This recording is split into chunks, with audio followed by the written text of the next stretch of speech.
to another exciting edition of Game Plan. If you are new to the platform, we like to say welcome. Thank you for joining.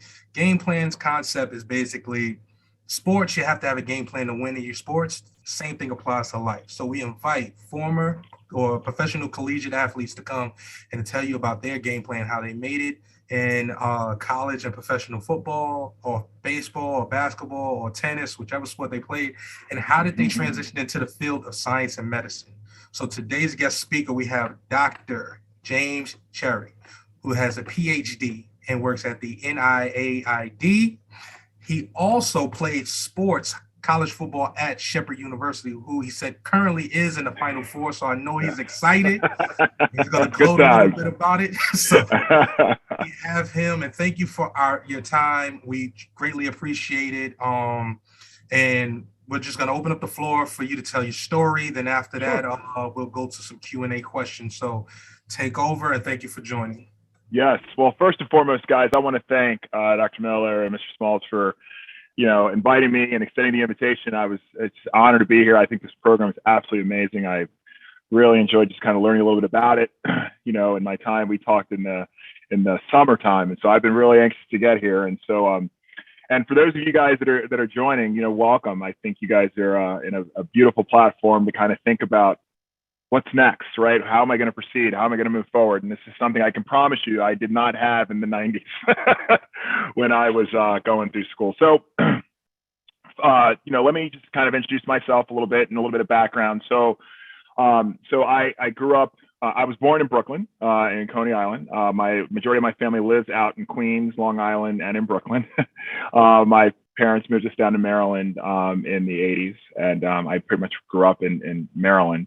And was very fortunate to learn at an early age that, education was the key to any successes that we wanted to have. But I also, as a number of you guys are, young students at that time, young kids, we really, our parents usually don't have much words of wisdom for us, right? So I loved playing football. I was good at it, but I was also blessed to have parents that made it crystal clear that I can't play without an education. So that was good. And as much as I argued with them many years ago, I look back now and I'm very thankful that they, instilled that in my mind immediately.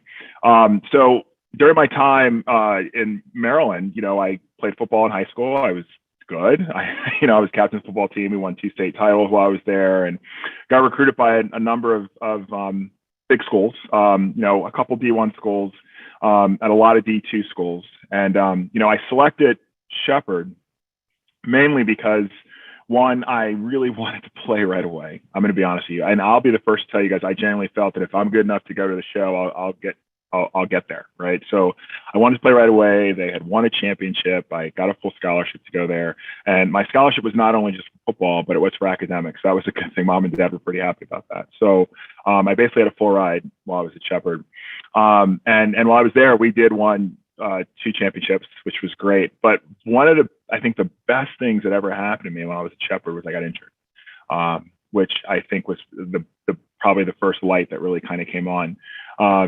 It was clear to me that, I was getting older. when you're younger, you don't think about this, but, I got hurt, and I was at a small liberal arts college, and I had to sit out a season. And I was very fortunate to have mentors, in my life, professors that really kind of took an interest in me.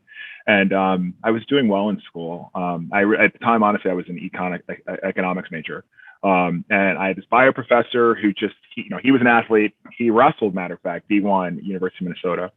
And he said to me, he goes, and they all called me JC when I was playing. And he said, JC, you really need to think about biology. And I said, it's a lot of work. I really didn't want to do it. And he said, well, listen, you got to figure this out because you're not going to play professional football. It's, I found this number out just recently. It's 1 out of, 100,000 that are going to play professional sports. Right. And I wasn't playing at Maryland, I wasn't playing at Syracuse or anything like that, or UNC. I was playing at Shepherd, which they were good, but, it was going to be a long shot. And so that really kind of sunk in for me because I really wanted to live well, right? And, when you think about these athletes, they do well financially. And I said, okay, well, I've got to figure this out because it's not going to be football. Now, football was a great tool And it got me a free education. And I didn't let football use me. I used football. And looking back, it was the best thing that ever happened. So I ended up graduating with a biology. I switched my major to a bio major. I graduated in 4 years, and which was good. And I had a GPA high enough to get into Hopkins.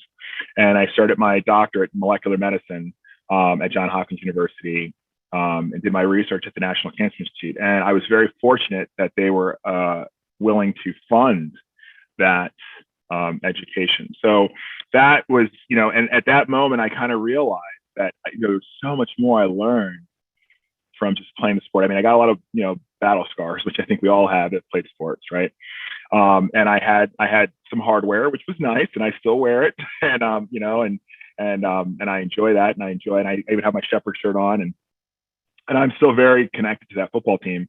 But I always tell everyone that there's so many things that I've learned from being a student athlete that I got to tell you, generally, especially in a field of life sciences, that a lot of our colleagues in that field don't have, right? I'm not saying there's not some of us out there that played sports, but dealing with the ability to, as you guys all know, to grind and get ready for your sport.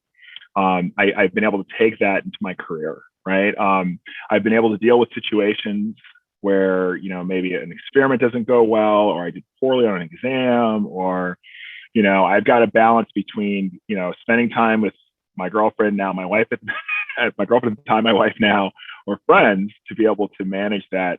And it made me think, okay, it's just like sports, right?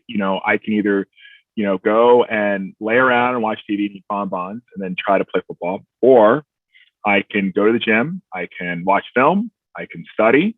And I took those same tools that were in my toolbox from playing sports to the field of life sciences. And I was very fortunate because it really helped me to deal with a lot during my time in grad school. And I will promise you guys, the road to getting to that success is not a straight one, right? It's very curved, and there's bumps and all kinds of issues come up. And there's going to be times, and I can promise you, there's times where I was knocked down many times, right? And I got to be honest with you, looking back, those failures are what allowed me to be successful, right? It's not getting the degree or getting the big job or, receiving an award from Dr. Collins. And, those are great, but it's the times where I failed that allowed me to say, okay, how am I going to do this differently? How am I going to approach this differently? Right. Because in my eyes, and I think it's the same in sports, my coaches always tell me, right, you can be that loser that lays on the ground, or you can get yourself up, dust yourself off, and reattack, right? And figure out a new plan to make it work. So that happens a lot. And you're going to see that in our career, right? There's challenges. There's lots of challenges. And you've got to be able to get over those challenges. It's not going to be easy. And it wasn't an easy path. So I'll tell you guys, just to give you a little bit more background. So, I got into Hopkins, started my doctorate in biomedical sciences, and, was with the NCI. And then Hopkins decided after my master's that I couldn't be at the NCI anymore. And I had to come to Hopkins. And I thought, well, I don't want to go to Hopkins. It's in Baltimore. I'm here. I had projects set up. I had advisors set up. Everything was working fine. So in 2000, they said either you come to Hopkins or you have to go somewhere else to do your PhD. We'll give you your master's. And I had to make a decision. Right. I had to decide to no longer do that. And I was getting a nice stipend from the NCI that was more than I would have gotten at Hopkins. So I was going to be in a more debt. The NCI was no longer going to pay for it. So, that was going to be a difficult situation. But I had to deal with it. Right. So it was either, do I want to get this PhD, right? Or do I want to just, or how am I going to do it? So I decided not to go to, I decided to leave Hopkins, and I did. I left Hopkins, and I took a year. And as I worked with the NCI and worked with a couple of other universities, and I was fortunate enough that we had a connection at Catholic University of America that was more than willing to allow me to do my research project at the NCI on molecular profiling of ovarian tumors, which I'd already started accruing samples, patients from the clinical center. The project was on the road. It would have also, just leaving NCI and joining Hopkins full time, it would have put me back into 2 to 3 years to complete that PhD. And for whatever bureaucracy reason it was a situation that arose, right? So I could have cried about it, or I had to kind of reassess. So instead of losing 3 years, I did lose 1 year of classwork, but I was able to continue to accrue the samples, do some more literature researching. I started to do some more data analysis on what I was doing. So when I got to Catholic University in 2003 or 2002, I was off and running. And so I finished up my PhD there in biology with a concentration in biomedical science. So I was able to find a way to still be able to achieve my goal. Now, I think a lot of the time I think about, and just kind of looking back, and it's funny because when I was asked to join the session and kind of talk to you guys, I really wanted to think about how is it I'm going to be able to portray to you guys that this is not, success is not for the weak, right? It's not for the weak at heart. It's not the individual that just expects it to come, right?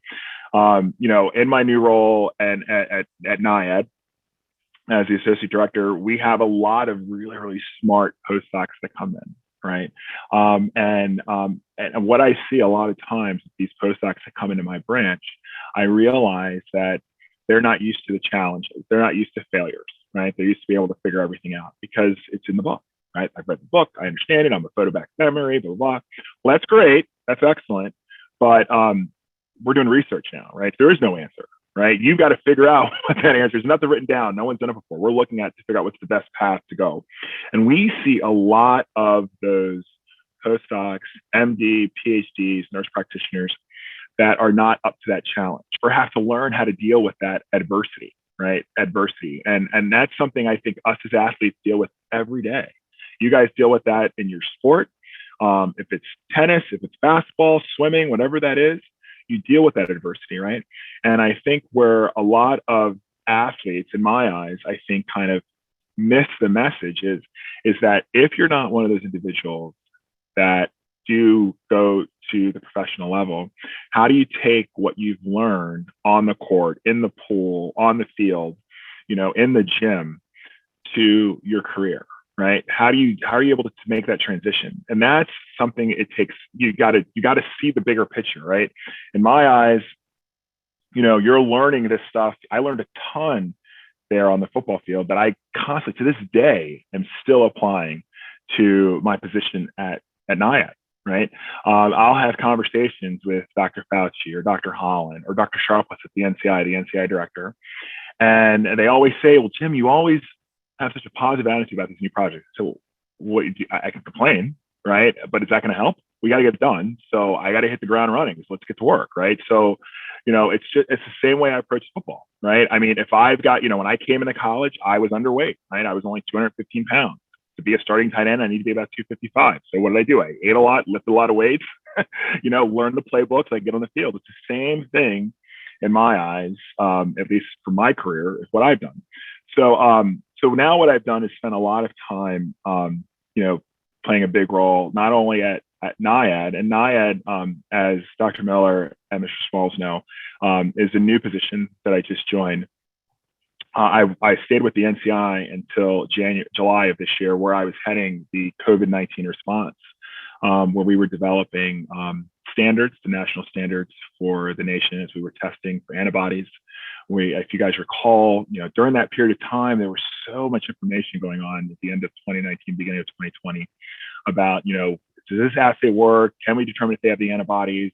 And it was just kind of it was a real wild, wild west.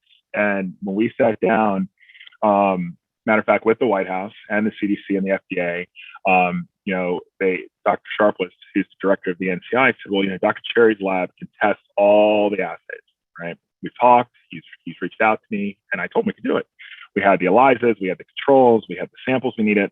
And in a matter of 3 months, we were up and running. And today we've tested over 200 of those commercial assays that are on the market, right? That you guys are using today, that hospitals are using. We're working with Mount Sinai, we're working with Hopkins, we're working with Georgetown, GW, Mayo Clinic, Cleveland Clinic, and they come to us now to determine what's the best control to use. How do we do the serosurveillance for cancer patients, autoimmune disease patients, immunocompromised patients, right?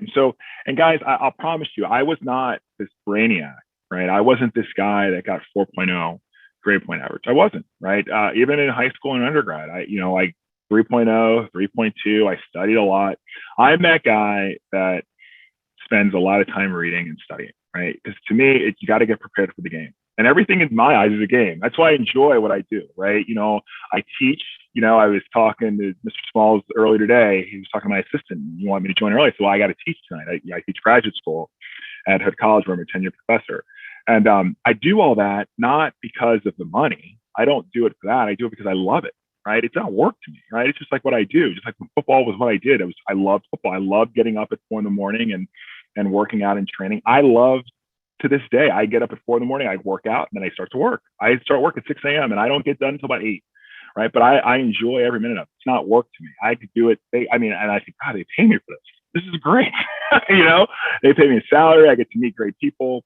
So that's the other thing I've been really fortunate to be a part of, is that I've taken my passion from the football field and being an athlete, took what I learned by many coaches, not only at the high school level, but at the college level, and I apply it to my everyday work now, right? I apply it, and and it's funny because, we meet a lot of people, and I'm sure Dr. Mel will tell you the same thing, that are not athletes in our field, right? They're not athletes, right? They're introverts, they're 4.0s, and they're great just working on that project, and just, and as you guys probably all know, a lot of these physicians, they have really poor bedside manners. They don't know how to talk to people, right? They don't know how to deal with adversity, right?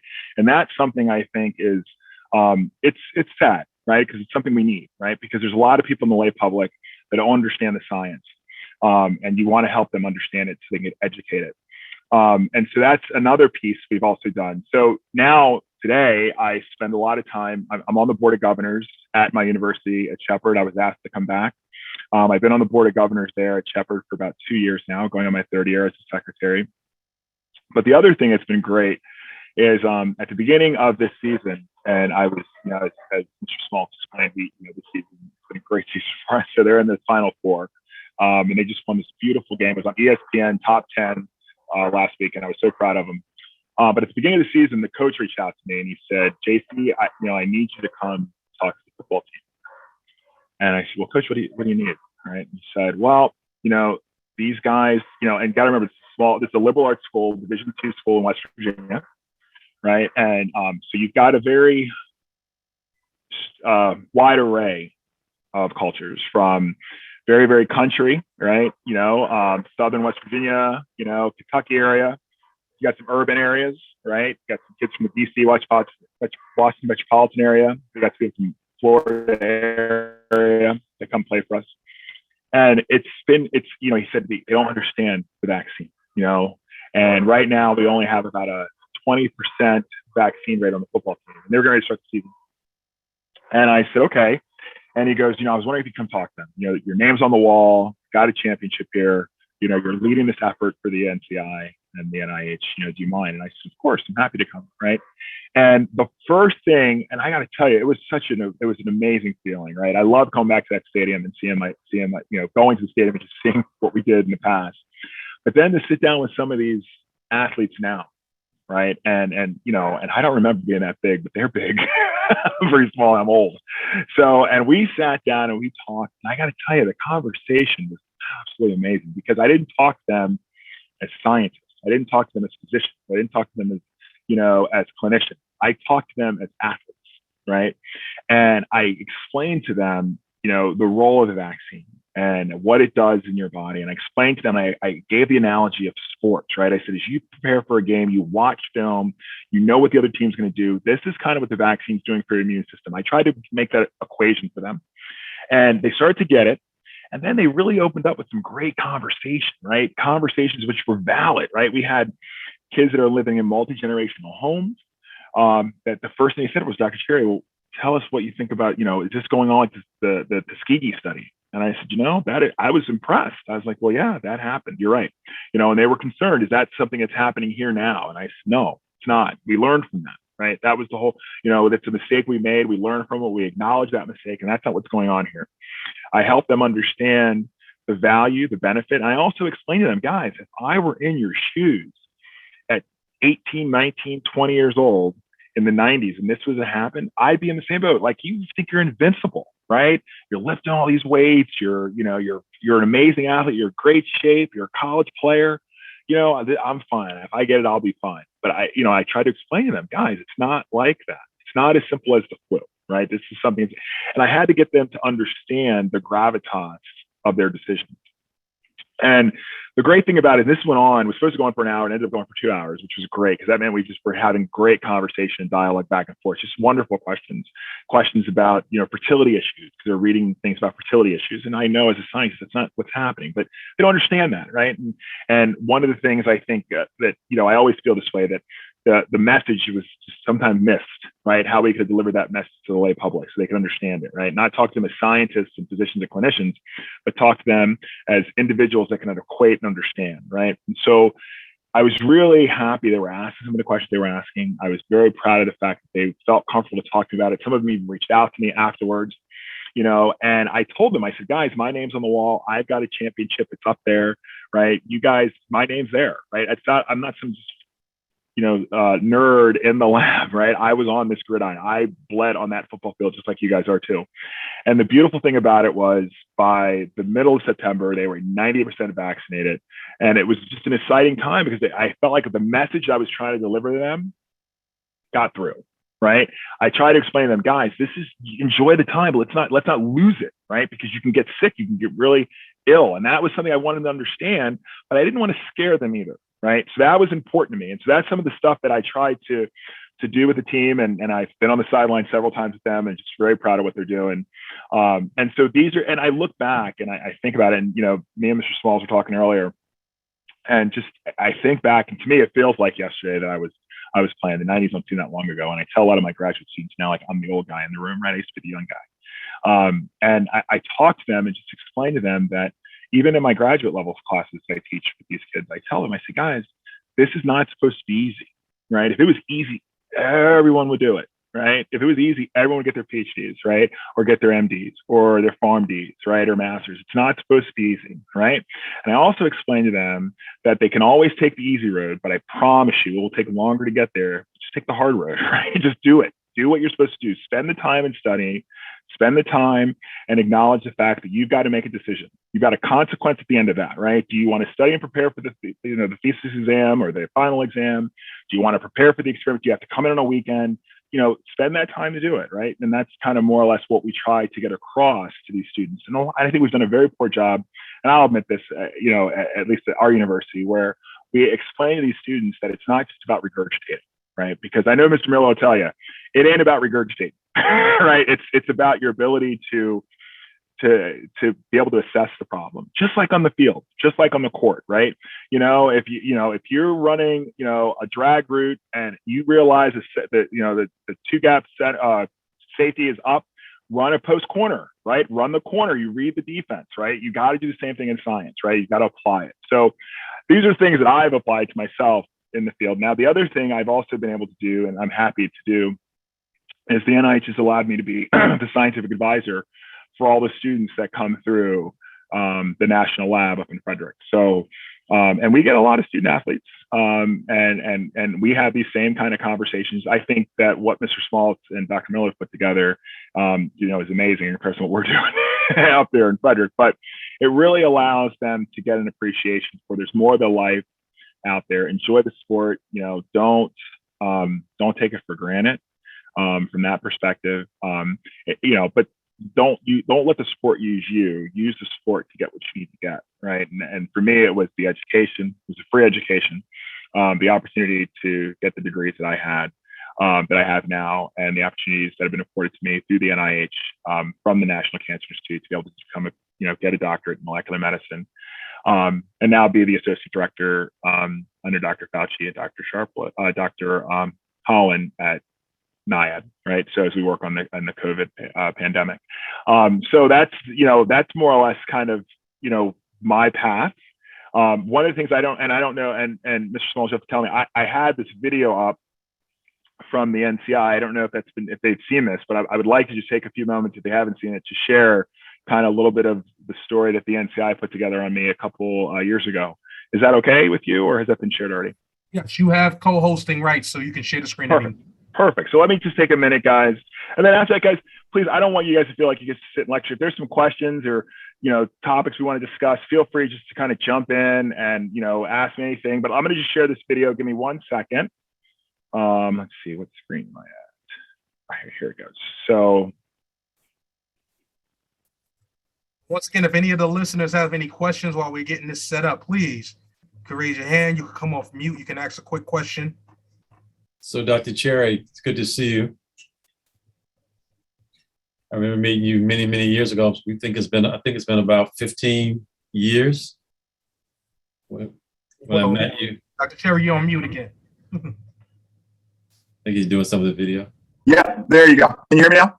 Yes. Yeah. And I remember you and I were the only brothers in the room. We were. It's very common, I think, for us, right? We're unicorns. Look, I was surprised and happy to see you, and I'm sure the same. Yes, I was very, very thankful. It's very rare. So for the folks on the call, what I'm talking about, Dr. Cherry and I are involved in resource overseeing core facilities, which is high-end research equipment. And we were at a meeting, and I was relatively new to the field in this particular area. He had been doing it for a while, and I just didn't expect to see any brothers.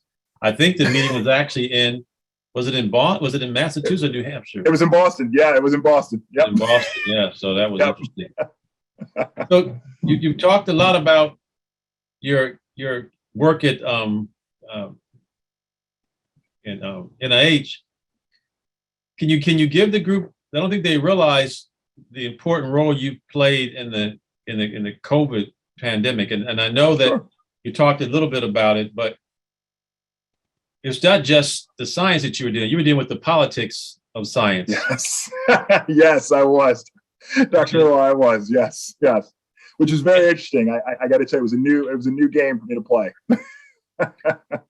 So we're not getting into it too much. Can you just tell the group, Sure. the type of meetings that you were in and the kind of people you were interacting with? Sure. No, that's a great question. So one of the things that, besides just the pandemic in itself, right, it was really the fear, right, the unknown, right. One of the things that, Dr. Miller and I know in the scientific field is, you have to approach everything with a scientific method. It's not something you just kind of answer and respond to, right? It takes time to understand, gather information and report that information.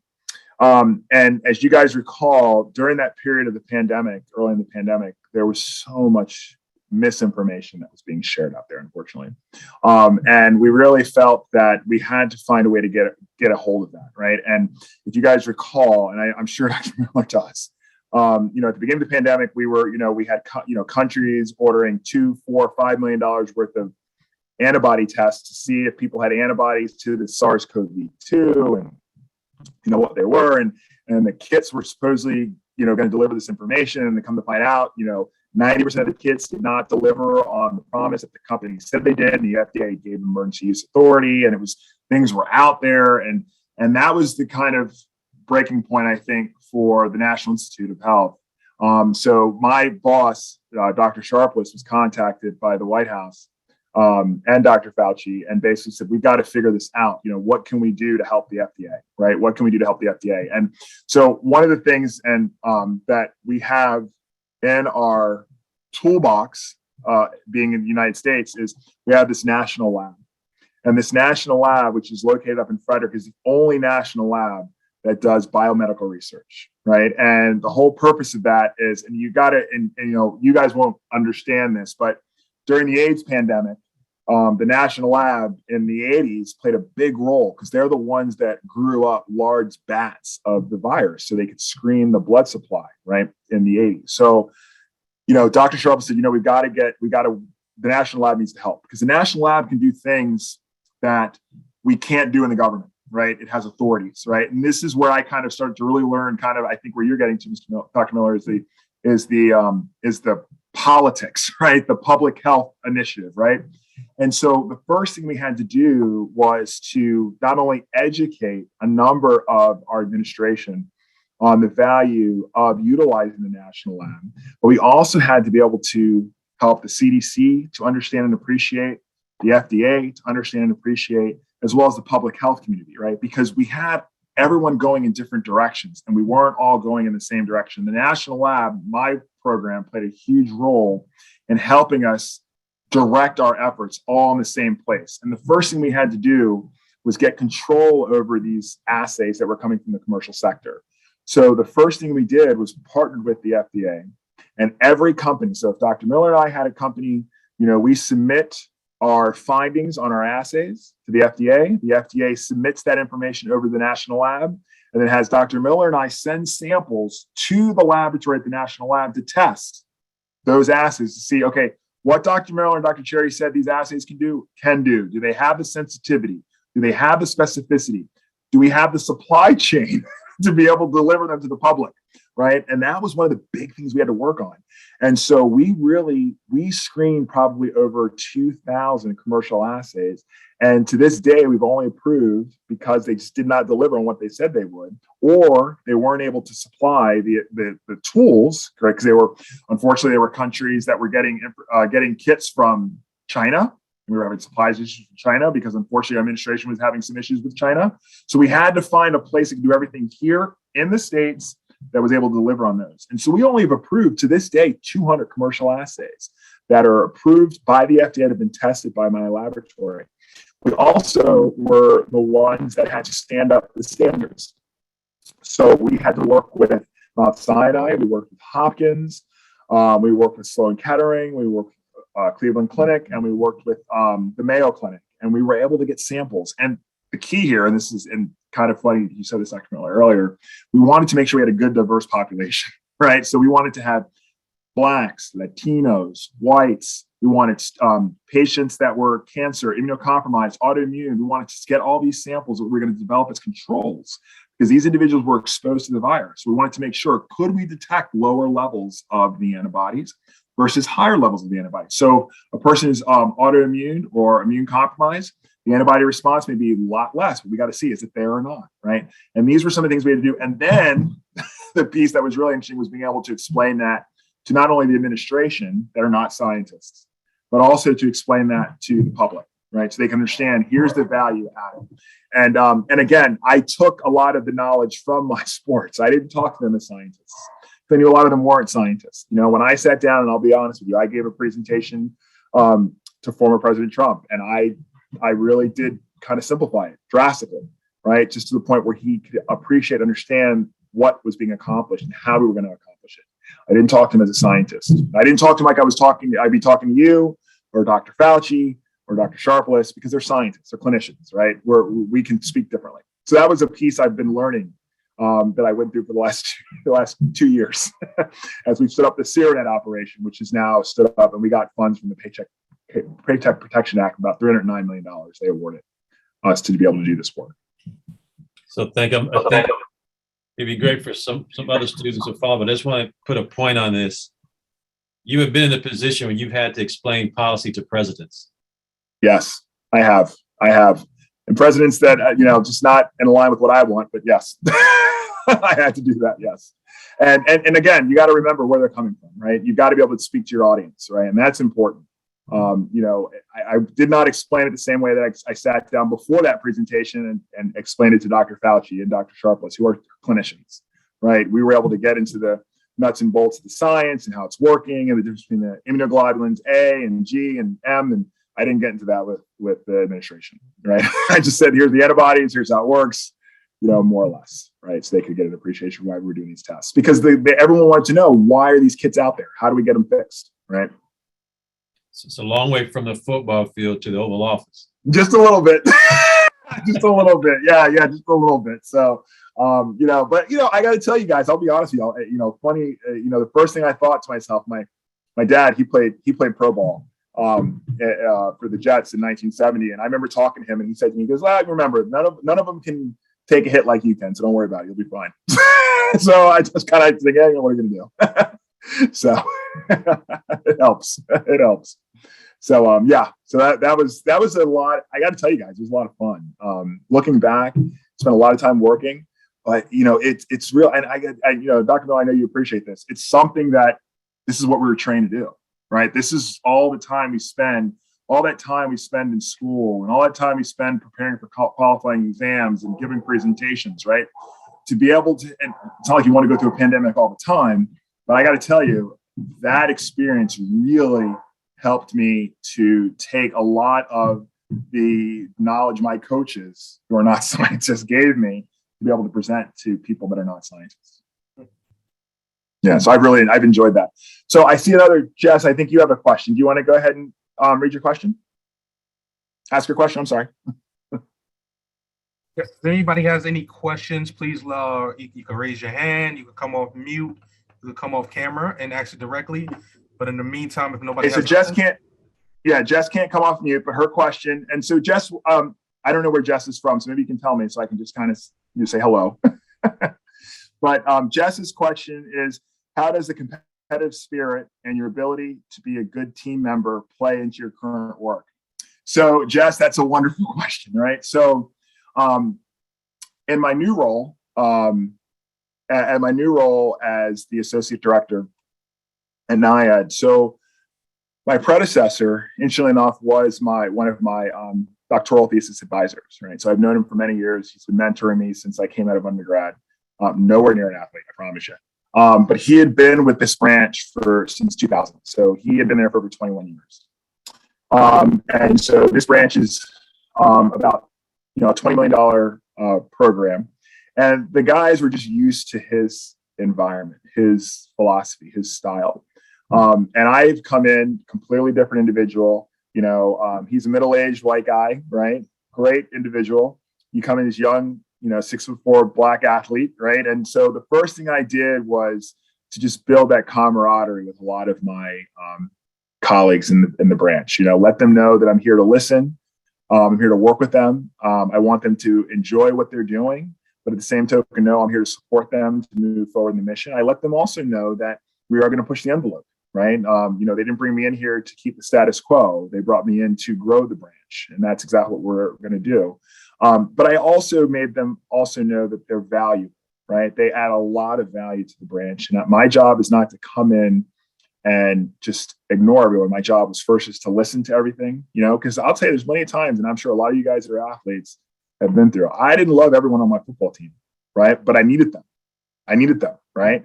And together we won a couple championships, right? And I would walk the fire with them. They may not be best friends, but I would walk the fire with them. And that's the same way I kind of approach my branch. I said, guys, look, we may not all get along perfectly. We may not all be best friends. We have to respect one another, right? And from that perspective, we all got to pull in the same direction, right? And what's the overarching goal? So, Jess, I try my best to, let them know that we're all in this together. We're a team. We're going to work together. We're going to have failures, and we'll deal with those failures behind closed doors. I will never embarrass any of my colleagues in public. I may, I'll praise in public, and I will, criticize in private. And I made that crystal clear. So she has another question. Hold on. Oh, this is for everyone. Oh, so yeah, letting people know when they're valued and see their need. Yeah, it does go a very long way. So I will tell you, in these 3 months that I've been with them, or the 6 months that I've been with them, I can't imagine not being with them now, right? And they're very happy, and so far so good. So far so good. So yeah, I enjoy it. I enjoy it a lot. Any other questions? And so yeah, Jess is from Princeton, I see, huh? Okay. I'll ask a question based off of the story. Sure. How did you feel hearing that direct message that you won't make the NFL? Like most of us that play sports dream of it. Yeah. And Yeah. is it a message in disguise that now Sure. Yeah. It was a hard message. It was a hard message, right? And you guys all remember when you're a student athlete, you feel like you can do anything, right? You feel like you can run through a brick wall. You just feel great. And I think for me, it wasn't as hard as I thought it would be because I was injured, right? I had the knee surgery. I tore my knee up, sophomore year, and it was difficult. But I did realize that it's okay, right? I did realize that it was okay that I'm not going to go to the show, right? And that was okay. And I knew it was a long shot because everyone's tells you it's a long shot, but you always feel you can do it. And it didn't mean I didn't keep training and keep working hard, but I also had to prepare for reality is that 1 in 100,000 make it. So I could be one of those that do not make it, right? So I really I will say this. I did my focus on my education and preparation for what I really could be doing was greater, right? Before I was an economics major, I was doing fine. But then I moved over into a bio major, which was a little more intense. And I said, okay, well, if I'm not going to go to the show, I got to become a doctor, right? I got to do this. I got to really, so I really had to balance the time. And I'll tell you this, the other thing that was great about that is my coaches were very supportive, right? They always, I was only in study hall for 1 semester. And then after that, they always just, I made academic All-American every season because of my grades. And they never gave me a hard time. They knew I'd study film on my own. They really, and I matured, right? I mean, I came in there, I was 17. When I left, I was 21, right? So, it was just, I grew up. So by the time I was 19, they really realized, okay, he's going to go to medical school most likely or something. And so if he doesn't make a practice, if he's going to watch film, he can't make a film, that's fine, but he'll be fine on the game field. So it was okay. And to me, it was just 4 more years. Because some people don't even get to play college ball, right? So I was happy and thankful I could play college ball. Most of them, it's over after your senior year and you never step on a field again. So, and I got 2 rings to one my mom has and one I have. So it's good. So it was okay. We look back and say it again. Let's go back for a second though. And so your coaches were very supportive. Very. How did you approach those coaches? Because that's a challenge that many of the athletes have, is they're in programs where the coach knows they're not going to the league either, but they're still requiring them to come to practice and not take the science courses that they need for these careers. Yeah. Well, I was Coach Cater was great. Right. We would sit down, and I'm sure a lot of you guys have gone through this as well that have played college sports. It definitely is different than high school. Right. And you get an assessment after the season's over and you sit down with the coaches and they talk about kind of where you're at and where they see you going and things like that. And we had that hard conversation. I remember sitting in his office and, he said, JC, we're going to get your knee back and you'll be ready to go. And I said, well, coach, look, I gotta prepare. Right. I said, my knee hurts. I'm going to keep playing. I'm not going anywhere, but I really got to focus and get that GPA because I want to go to medical school. That was my goal. I want to go to medical school. And he said, okay, well, how does that work? And interestingly enough, the professor who was my advisor and him sat down, the 3 of us, and we talked about it. Right. And we really talked about it. Like, so there were some Sundays where we'd be watching films where I'd have to be in the lab because I'd miss a class or a practice. So the school did a great job. The faculty did a wonderful job at working with each other to make sure that, okay, if JC needs to be at this lift session, he's got to miss this lab, and he's going to have to miss this film and make up on his own time. But we'll allow that excuse to go through, right? Now, it did take a year before Coach Cater felt comfortable, right? At first, he was very skeptical. He thought I should quit, but it ended up working out. When I came back my junior year, I had a good season. I came in and weight.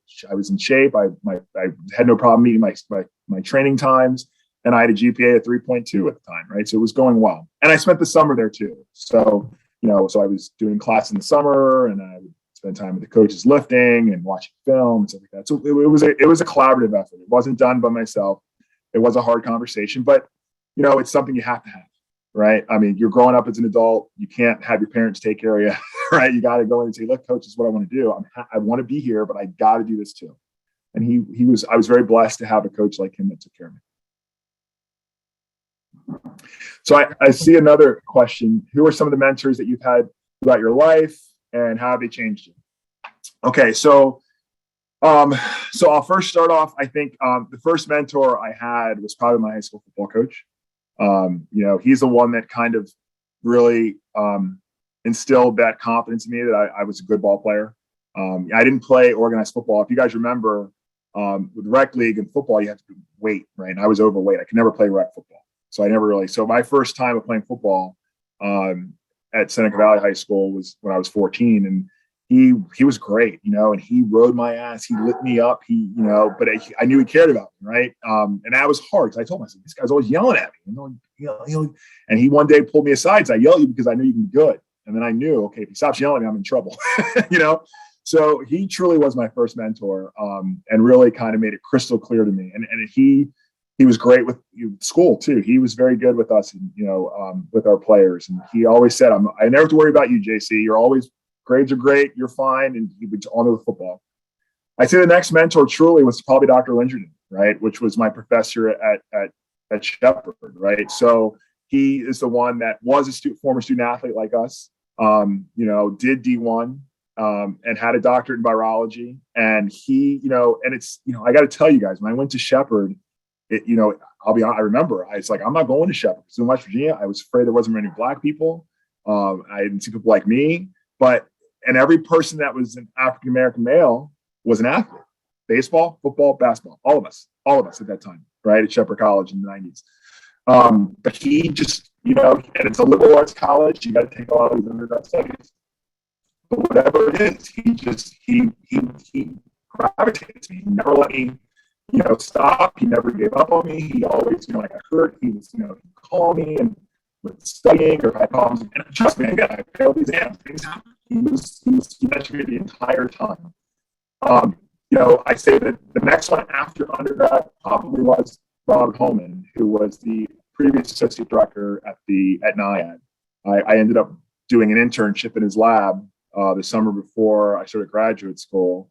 And he's the one that found a way for the NCI to pay for me to go to grad school. And he has been with me, and to this day, we talk still. He's retired, and he still talks to me this day. And then Dr. Reynolds, who was our associate director at the NCI.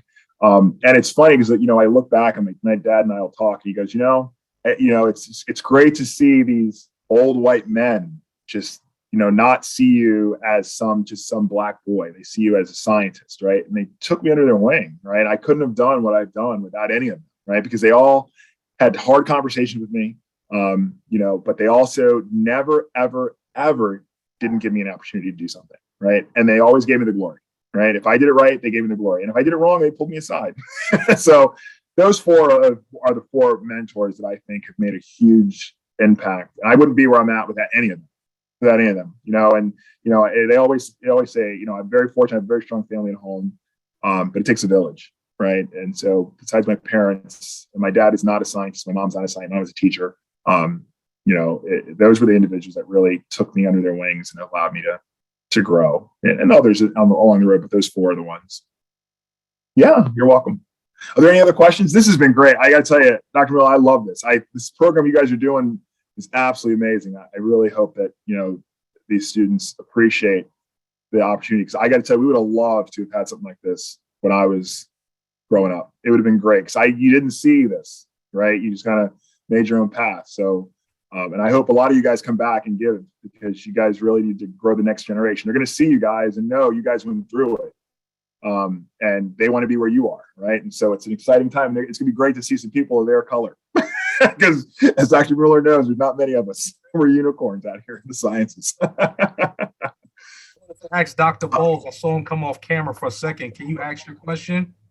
We'd love to have your voice heard on this video recording. How you doing, Dr. Cherry? Thank you so much for the talk. Just a quick question. What advice would you give in terms of like strategies for acquiring new mentors? Yeah. So, I think one of the things is just kind of never being afraid to reach out to anyone, right? So, feel comfortable and know that those individuals put their pants on just like you and I, one leg at a time, right? They don't float, right? So if there's someone in that field that you really God, I want to be where they are, I want to get where they are, reaching out to them and just kind of introducing yourself as one. The second thing I think is always great is taking the opportunity to understand some things they've done. They've done some papers. I'll tell you, anytime a graduate student, undergraduate student, or high school student pulled up one of my papers there, I loved it. Oh, you want to talk about science? Oh, yeah, let's talk. Yeah, let's talk about ovarian cancer. That made me think like, you're investing, you're taking time out of your day to learn a little bit about my research is. And now we can talk about it. You got me sold, you got me booked, right? And those are the ones that are going to want to be with you, right? They're going to see you, they're going to remember you. And the other thing I'll tell you is, if you're ever given an opportunity to give a presentation, anytime, I don't care how small it is, give it, right? That's one of the things that Dr. Holman always told me, because someone's interviewing, right? Someone's gonna, and if you give a good talk, Aaron, and like for example, if you came down to the NIH, gave a talk, and I don't know you from Adam, like I get it, Aaron was nice, I got, and then all of a sudden I see you apply for a position with my branch, I remember you. I'm gonna remember that you made an impact, right? So never shy away for an opportunity to give a presentation, ever. That's one thing I love. I love giving presentations because I want people to know that I'm good, right? You want people to know that you're good, and they're going to want to be. They want you to be a part of their scientific family, right? Because at the end of the day, I promise you this: if you were my student, you're someone that worked with me, and then all of a sudden you're now the director of NIDA. He's mine. He learned under me. He trained with me. They want that, right? They want to have that type of relationship. So yeah, 100%. In my eyes, I've been blessed. If you have the opportunity, get a mentor, find good ones that you want to work with, and build that relationship. They want to help. I'll throw one question that's out there along the lines of mentors and getting the help. How important is it for somebody to see you and see the value in you? Because a lot of times, I believe that we try to do things in life, but sometimes we don't even get the backing from the closest friends. I know. How would you actually have somebody see you and say, yeah, you can do it? Yeah. So, one of the things that, and it's something I kind of, I'll be honest with you, I wish I crossed many years ago, right? And I think it's a wonderful question. There are going to be haters, right? Because there are always those individuals that you're going to remind them of what they could have accomplished, right? And you're going to notice those people quick, right? I promise you. And those people, in my eyes, and I'll be honest, with something the Cancer Institute, they're cancers in my life. I don't want them part of my life, right? So I eliminate those individuals. I'm not saying we can't still be cool and I can talk to you and, maybe watch a game here and there at a bar, but I'm not kicking it, right? You're not one of the main characters in my life, right? So that's first and foremost. Anyone that's going to be any kind of cancer in my life, I don't need them. I don't have time. There's enough things in this life trying to beat us down already. So I don't need any assistance. That's first and foremost. I'll be honest with you. The second thing is I think a lot of times for you to be noticed, right? And this is something I've learned is that I've got to be able to deliver on the small things, right? So for example, if Dr. Reynolds, who was my past director, asked me to do small tasks that he needed to get accomplished, and I can't deliver those, and he's not going to allow me to go out and do the big things because that's now outside of his control, right? So I always learned, as much as I may not have liked a certain task, most likely there was a reason he was asking me to do it, right? And it was usually because he wanted to, I had to learn something that he wanted me to learn on my own. He couldn't tell me. Secondly, he wanted to make sure that I could deliver the information he needed. Because if I'm sitting in front of the NCI director or the NIAID director, he can't protect me at that moment, right? So I've got to be able to show them that I can do that job, right? And then I also got to let them know that I want to do that, right? My goal is this. I want you to be aware that my goal is to get here. I love being here now, and I'm going to take that time and learn from you. But I tell you, I told Dr. Reynolds when he hired me, I said, my goal is to be in your seat when you retire. I told him that. I was very honest. That's what I want. So I need you to give me as much knowledge as you can give me because I want to be the first Black associate director at the NCI in Frederick. So I told him. I was very honest. And he said, Jim, I love it. And he was on me. And on me. Day one. He just gave me tons of stuff. So that's how I got noticed. I was very honest. I'm not going to pull any punches with him. I'm not going to hide it. I'm not going to pretend. I'm not going to beat around the bush. My goal is this. If you're going to be a part of that goal, great. If you're not, then I'm going to roll over by you and I'm going to move on. And I'm honest, right? It's nothing personal. It's just that I have goals, right? I got a family, I got daughters, I got life. So that I've been pretty clear with that. Does anybody else have any other questions? If not, I will play your video.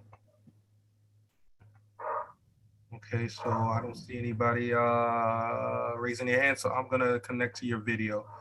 My name is James Cherry. I'm overseeing the Advanced Biocomputing Center, which deals with a lot of the informatics for up here in Frederick National Laboratory. I get to work with some amazing scientists, and it's fun. One of the other hats I wear, besides the scientific program director, is the scientific advisor for all the students that come to campus. One of the missions at the NCI is to train the next generation. So we have what's called the Warner H. Christian program, which is high school students in the area. They work side by side with the scientists, but sometimes they'll come to talk to me about other things as well. Someone did that for me. I feel I need to play it forward. My grandmother played a major role. She was a principal in New York City Public Schools. To her, education was the key to all the success. No one can take education away from you. She told me that all the time. My grandmother passed away of ovarian cancer. So when we lost her, I kind of, I didn't understand it, didn't understand, why, what happened. And so that, for me, that was probably, I think, the first spark.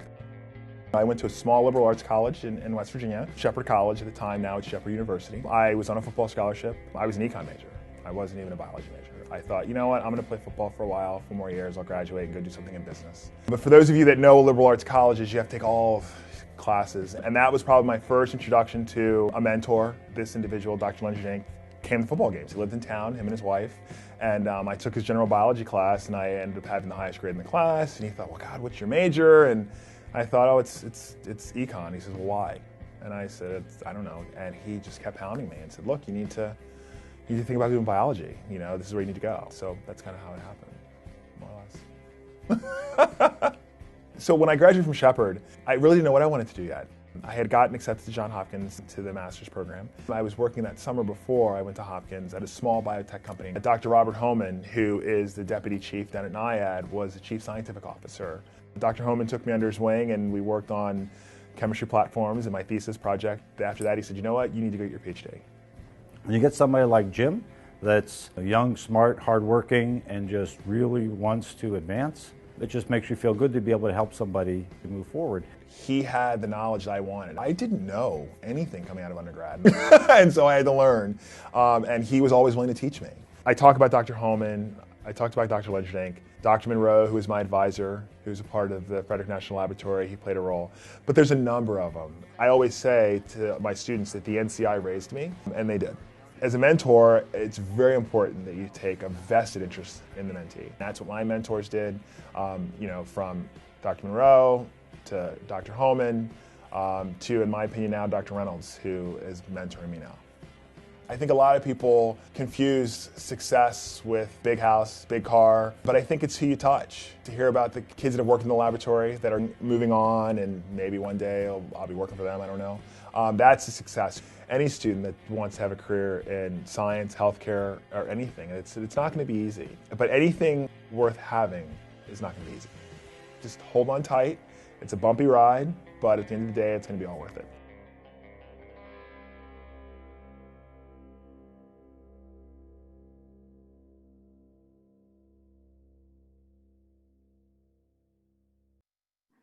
So here's a little bit of background about myself, but I got to tell you guys, I hope a number of you guys come back and talk to the students, because having you guys involved is going to be huge for them to see that, that you guys have been there and now where you're at, it's going to play a huge role in their success. I promise you. Corey, did you have a question? Yeah, actually, I did actually I meant to ask it a bit earlier, but I was listening on audio at that time. But when you were talking about how you was like the only like Black person in like these classes when you went to the school, yeah.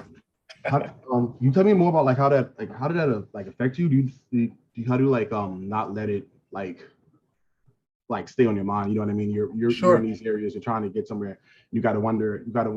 First, you're wondering, obviously, why are you the only person with this chemical there? But you're also wondering what they might be thinking of you. You know what I mean? Sure. Thinking like, oh, he's only here because of this and that. He's only here. Right. Yeah. No, Corey, yeah. That's a great question. So, like I told you earlier, when I chose Shepherd, I knew that, as a Black athlete, that's why I was there. Right. And I'll be honest with you, I think probably the majority of the student body knew that. Right. For me, I'm more of an extrovert. Right. So the first thing I'm going to do is I'm going to get to know you. Right. And I'm going to let you know this is who I am. Right. So I had no problems talking to anyone.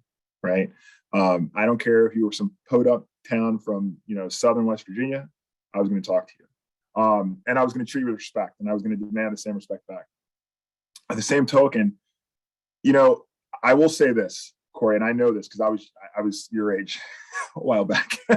I also used to think, well, what are they thinking about me? But as you get older, and I'm sure, Dr. Miller and Mr. Small say the same thing, you don't worry about that as much because they're not your main characters, right? They're only going to play a small role. Some may play a very strong role, right? Become a main character in your life, right? They really may. But some are going to be a passing character. And they're going to play some role in the light to help make choices, right? So I don't think about those things. For me, I will say this. I can tell you that being a shepherd allowed me to appreciate being in a predominantly white school, right? Which is country, right? But my grandmother also told me one thing. She goes, sweetheart, the first thing you have to understand is that you're never going to work with a black, brown, or white. You're going to work with a mix. So you better work with everyone, right? And so you just have to, there's a period of time where you're going to have to say to yourself, you know what? I can't worry about what they're thinking because my goal is this. And if they like me, great. If we're friends, great. If they're not, well, then they don't belong here, right? And God has a plan, and He doesn't want them with me. So I don't let it bother me anymore, right? And I'll be honest with you, right now, I'm the only black male in leadership, right? I told Dr. Miller this. I'm the only black male in leadership at NIAM, right? And let's be realistic. The NCI, they put that up, and it's been up since 2015, right? I'm the only black male, and I don't work at the NCI anymore, right? You see what I'm saying? So, it just is what it is, right? And that's fine. That's fine, because at the end of the day, they're going to think what they think about us, right? But if you have that ticket, right, which is that degree, in your mind, they can't take nothing away from us, right? And so once you get outside that door and then you're talking the science, right, and you can relate, then you belong, right? Doesn't matter how you got there. It matters if you stay there. And that was important to me, right? And that's why NIAID brought me over, right? Because I can do the work, right? Now, are they doing the same thing? Yeah, I got videos coming up, and I know why. I told Dr. Miller that, I'm a unicorn, right? I hate to say it, but I'm a unicorn. So you can't let it bother you, brother. You just can't let it bother you. You just got to focus on you and remember what God's put in your heart. You're going to do it right. Don't worry about it. I appreciate it. Thanks. If anybody else has any other questions, if not, it's approaching 7:15. We had a great discussion. I don't want to keep everyone too long. Some of us are still at work. I got to travel back. Guys, this is absolutely amazing. Hats off to Dr. Allergy. This is absolutely wonderful program. I got to tell you, we were reaching out to me to be doing something like this out here in these areas. This is absolutely amazing. And I really, if any of you guys need anything, please feel free to reach out to Mr. Smalls or Dr. Miller. I'm happy to talk. If you guys have any questions, we have internships. Fund it if you're looking to be in the biological science. I'd love to have you guys down here. I'd love to get more people that look like me in the labs and help them grow. So feel free. It's always open. It's always open. And if you just want to talk, please feel free to reach out. DC is only about 4 hours away by turnpike, so it's not too bad. There's a question in the chat. If possibly we can share your email. Of course, 100%. You have my email. Feel free to send it out, and I'd love to talk to anybody that needs any help. I'm always here. Okay. Yeah. So, Dr. Cherry, I would be remiss to not tell you that I appreciate you, because I did mention that I met you almost 15, close to 20 years ago. And although we were the only two brothers in the room and I was new to the group, you welcomed me to the group. Automatically. And I appreciate that. So yeah. Well, let me tell you, I'm glad we did, because we connected, and look who's to say we'll be together sooner than you think. Right? So I'm very happy we were able to meet. Great. Thank you for joining us. Anthony, take it away. Yeah, thank you so much for your time, and we appreciate everything. I've just put the chat, your email in the chat for everyone. But if anybody has any questions in connecting with anybody that has spoken for the game plan series, please reach out to me. Any questions at all, please. I know everyone's aware of our website already because you're here, so I'm not going to go over that. But if anything, please reach out, have any questions, anything like that. Once again, another exciting edition of Game Plan. Thank you all for coming out. Everyone have a wonderful week. Be home safe. And since we won't have the next Game Plan for next month, happy holidays. Enjoy your Christmas and your festivities with me. Be safe, guys. It was great meeting everybody. Take care. Thank you.